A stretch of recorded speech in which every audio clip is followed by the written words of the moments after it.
Elena Reyes noticed her students sharing one outdated computer during lunch breaks.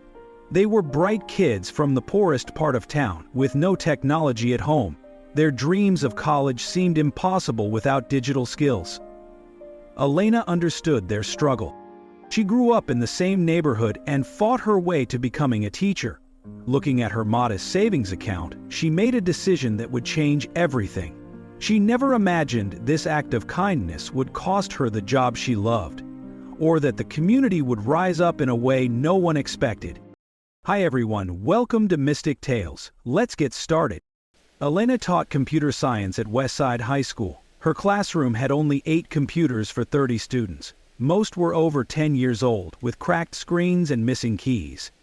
Elena saw the same look in her students' eyes that she once had. Hunger for knowledge but no tools to feed it. Many came from families who worked multiple jobs just to keep food on the table.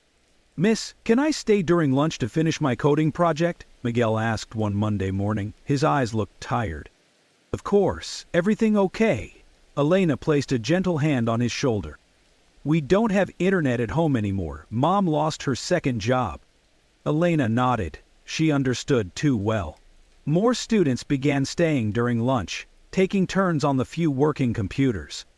One afternoon, Elena overheard Maria talking to her friend. "I'm not even going to apply to college. What's the point? Everyone has laptops and skills. I have nothing." That night, Elena couldn't sleep. She checked her bank account on her phone. The numbers stared back at her. $28,000 saved over 8 years, her down payment for a small house someday. Next morning, Elena visited 3 electronics stores. By afternoon, she had purchased 15 refurbished laptops at a discount. Not the newest models, but reliable machines that could run coding programs and access the internet. The store manager helped load them into her car. "School district making a purchase?" "No," Elena said, "just me." When she brought the computers to class, her students stood silent, not understanding. "These are for you to use," Elena explained. "You can check them out like library books. Take them home when needed. Bring them back each morning." "But miss, what if something happens to them?" Luis asked. "Then we fix it together. What matters is you have the tools to learn." Maria raised her hand. "Did the school buy these?" Elena paused. She hadn't told the principal or anyone about her plan. "No, I bought them." The room went quiet again. Then Miguel spoke up. "Why would you do that for us?" Elena smiled. "Because someone did something similar for me once, and because you all deserve the same chances as anyone else." That afternoon, Elena created a checkout system. Students would sign responsibility forms, and parents would be informed. She set up basic rules to ensure the computers would be cared for. For 3 weeks, the system worked beautifully. Students completed assignments on time. Some even stayed after school to learn advanced skills. Elena taught them basic maintenance and troubleshooting. Then came the email from the principal. "Please see me in my office tomorrow morning regarding unauthorized equipment in your classroom." Elena's stomach tightened. She knew the school had strict policies about outside technology, but she never expected what would happen next. Elena arrived at Principal Dan's office 15 minutes early. She brought documentation of the laptop checkout system and safety protocols she had implemented. Principal Dan motioned for her to sit. His face showed no emotion. "Elena, we need to discuss the computers in your classroom." "I know I should have asked first," Elena said, "but the students needed them. I made sure everything is safe and secure." He sighed, removing his glasses. "It's not that simple. You brought unauthorized equipment into the school. The board has strict policies about this. The school computers barely work. My students were falling behind.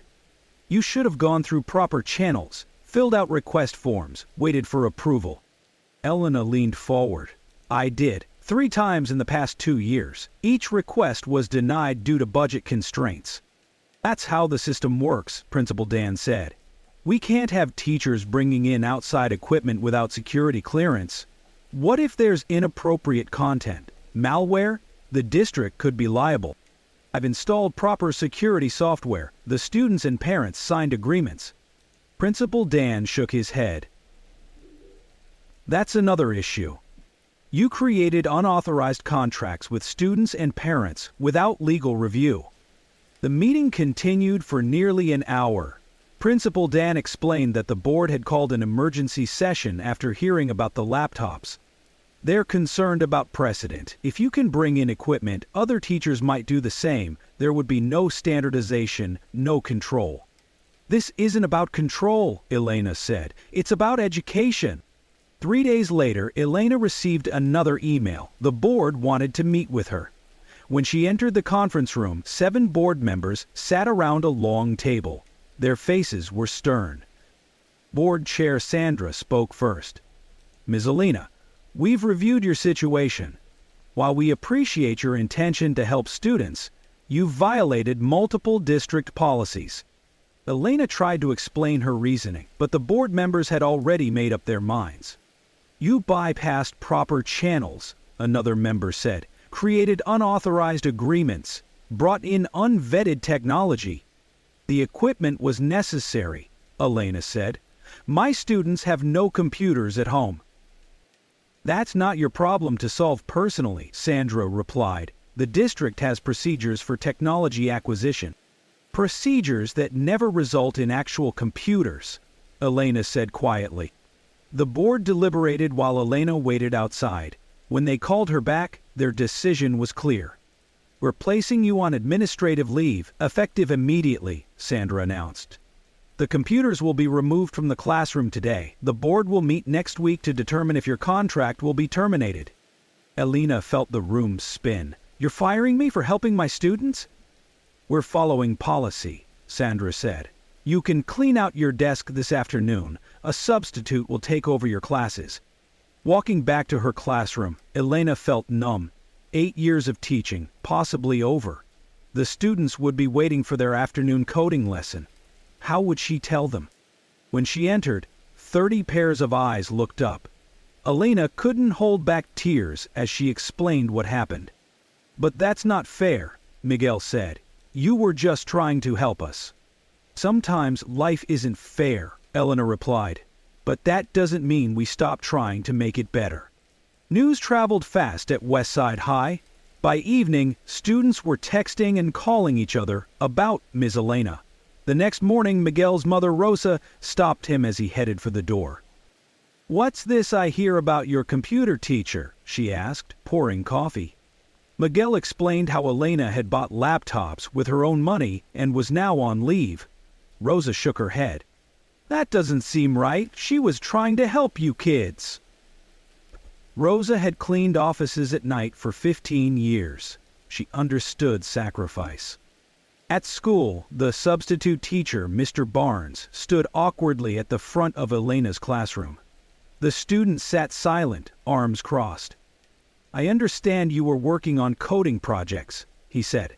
But since the computers are gone, we'll use the textbook today. Maria raised her hand. Those computers belong to Miss Elena. The school took her personal property.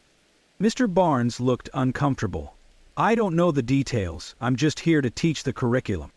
After school, Miguel, Maria, and 5 other students gathered at the local library. They used the public computers to create a shared document. We need to tell people what happened, Luis said. Ms. Elena doesn't deserve this. They drafted a letter explaining how Elena had used her savings to buy computers when the school wouldn't provide them, how students were finally learning skills they needed for college and jobs, how the board had punished her for helping them. Miguel's mother, Rosa, read the letter that evening. She called 3 other parents, who called more. By morning, a group text had grown to 28 parents. We should go to the board meeting, suggested Carlos's father. They need to hear from us. Elena sat alone in her small apartment, staring at her phone. No calls from the school, no updates, just silence. She wondered if she should start applying for jobs in other districts. Her savings were nearly gone after buying the computers. The doorbell rang. Elena opened it to find Miguel and his mother Rosa standing there. We need to talk, Rosa said. May we come in? Elena nodded, surprised. Her apartment was modest but neat. Books lined the walls and a small desk held her personal laptop. The parents are meeting tonight at the community center, Rosa explained. We want you to come." "I don't think that's a good idea," Elena said. "It might make things worse with the board." "They already took your job," Miguel said. "What else can they do?" Rosa placed her hand on Elena's arm. "We're not asking you to fight. Just tell your side of the story." That evening, Elena walked into the community center. She expected a few parents. Instead, she found the room packed with families, students, and even some teachers who had come after hours. Carlos's father stood up. "Miss Elena, we know what you did for our kids. We know what it cost you. We want to help." "I appreciate that," Elena said, "but the board has policies. They won't change their minds." "Policies are made by people," Rosa said, "and people can change them." The group discussed options. Some suggested protesting at the school. Others wanted to flood the board with emails and calls. A few teachers explained the bureaucratic process for approving new equipment. "The real problem is money," said Mr. Jimenez, who had a daughter in Elena's class. "The district says they can't afford technology, but they're building a new administration building downtown." "The board meeting is in 3 days," Rosa said. "We need to be there, all of us." Elena felt a mix of hope and anxiety. "Even if you all speak up, the board might not listen." "Then we'll make them listen," Miguel said. "You taught us to solve problems. Now it's our turn." The school board met every second Tuesday in the district office building. Normally only a handful of people attended, but as board chair Sandra arrived that evening, she found the parking lot full. Inside, every seat was taken. Parents, students, and community members lined the walls. Local news reporters stood in the back with cameras. "What's going on?" Sandra whispered to the superintendent. "Word got out about the teacher who bought computers," he replied. "Looks like people have opinions." The meeting began with routine matters: budget approvals, maintenance reports. The audience waited patiently. When they reached personnel matters on the agenda, Sandra cleared her throat. "We need to discuss the case of Elena from West Side High School." Before she could continue, a hand shot up. It was Rosa, Miguel's mother. "We'd like to speak about this matter," she said firmly. Sandra looked uncomfortable. "We don't usually take public comments on personnel issues." "This isn't just about personnel," Rosa replied. "It's about our children's education." The superintendent leaned over to Sandra. They whispered briefly. "We'll allow 3 speakers, 2 minutes each," Sandra finally said. Rosa went first. She spoke clearly, without notes. "My son never cared about school until Miss Elena's class. He wants to study computer science in college now. She spent her own money to give our kids a chance, and you punished her for it." Next came Mr. Jimenez. "I work in IT. These skills our children are learning are essential for any future job. The district has failed to provide basic technology. When a teacher steps up to solve the problem, you fire her instead of thanking her." The third speaker was Miguel himself. His voice shook slightly. "Before Ms. Elena brought those computers, I was failing 3 classes. I couldn't do homework without technology. Now I have all B's and A's. If you fire her, you're telling us that rules matter more than our education." Sandra thanked them stiffly. "We appreciate your input. Now we'll move to board discussion." "Actually," called a voice from the back, "there are more people who want to speak." It was Elena, standing quietly near the door. Board member Tom looked at the crowd. "Maybe we should hear more perspectives." "That's not the protocol," Sandra insisted. "I move to suspend the regular rules and allow additional speakers," said Tom, given the community interest. The motion passed, 4-3. For the next hour, parents and students shared stories. How Elena stayed late to help struggling students. How she created a computer loan system with careful documentation. How she taught not just coding, but responsibility. A local business owner named Greg spoke last. "I grew up in this district. Now I run a tech company downtown. We can't find enough qualified workers locally. This teacher was solving a real problem. Instead of firing her, you should be asking how to support her." After public comments, the board deliberated. Some members seemed moved by the testimony. Others remained concerned about policy violations. The rules exist for reasons, Sandra argued. If we make exceptions, where does it end? Perhaps the rules need updating, Tom suggested. Times have changed. Technology isn't a luxury anymore. Elena sat quietly, watching the discussion. She felt touched by the community's support, but remained realistic. Rules were rules. She had known the risk when she bought those computers. The superintendent asked to speak. I've reviewed Ms. Elena's personnel file, exemplary evaluations, perfect attendance. She's the kind of teacher we want to keep. But the unauthorized equipment, Sandra insisted, which she purchased with her own money, Tom pointed out, to help students who had nothing. The board took a 15-minute recess to consider options. The room buzzed with tense conversation. Elena stepped outside for fresh air, preparing herself for any outcome. When the board returned, the room fell silent. Sandra adjusted her microphone. After consideration, we've reached a decision regarding Elena from Westside High. Elena held her breath. Miguel gave her a thumbs up from across the room. While we understand her intentions were good, Sandra continued, policies exist to protect students and the district. However, we recognize the unusual circumstances. Tom spoke next. We propose a compromise. Elena will receive a formal reprimand for violating protocol, but her administrative leave will end immediately. She can return to teaching tomorrow. Murmurs spread through the crowd. Not a complete victory, but not a firing either.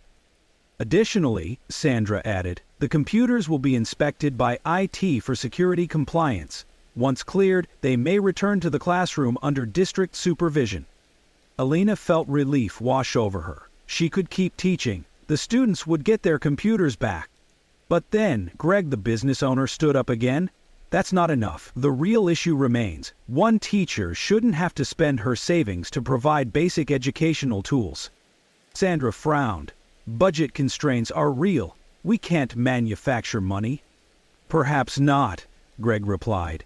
But my company can help. We replace our computers every 3 years. The old ones are perfectly good for student use. I'm willing to donate 50 laptops immediately and establish a continuing program.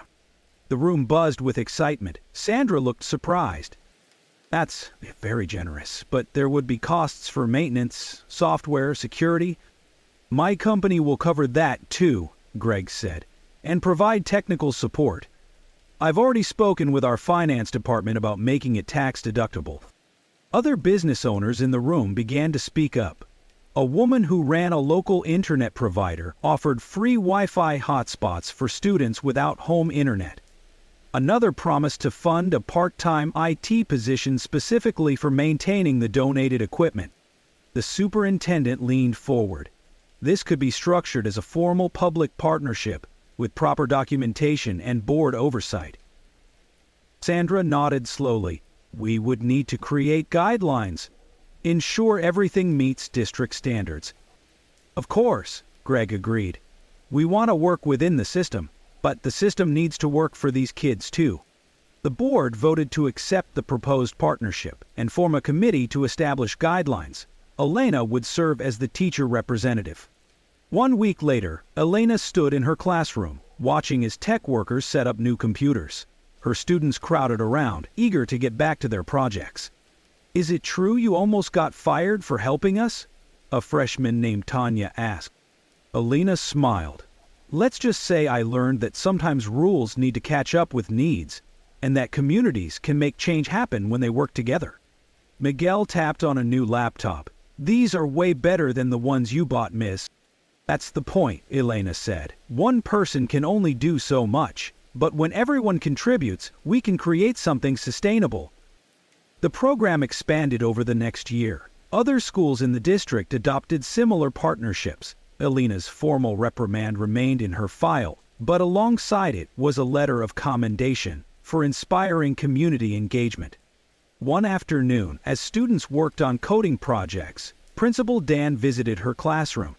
The superintendent asked me to tell you something, he said quietly. Your actions, while against policy at the time, ultimately created positive change for the entire district. Sometimes it takes someone willing to take a risk to show where the system is failing. Elena nodded. I just wanted my students to have a fair chance. They have that now, he said, and so do hundreds of others. After school, Elena found a small package on her desk. Inside was a thank you card signed by all her students and a framed photo of the class with their new computers. Maria had written a note. You taught us more than coding. You showed us that one person can start a change that helps everyone. That's the most important lesson. Elena placed the frame on her desk, next to her teaching certificate. The risk had been worth it. Not just for the computers, but for showing her students that systems can change when people care enough to speak up. The district now had a technology program that would help students for years to come, and it all started because one teacher couldn't bear to see potential wasted by lack of resources. "Is Elena?" Miguel called from the doorway. "We're heading to the coding club. Are you coming?" Elena smiled and grabbed her laptop. Wouldn't miss it for anything. Loved this story? Tap that like button and subscribe to Mystic Tales for more. Let us know how this story made you feel with a single word in the comments.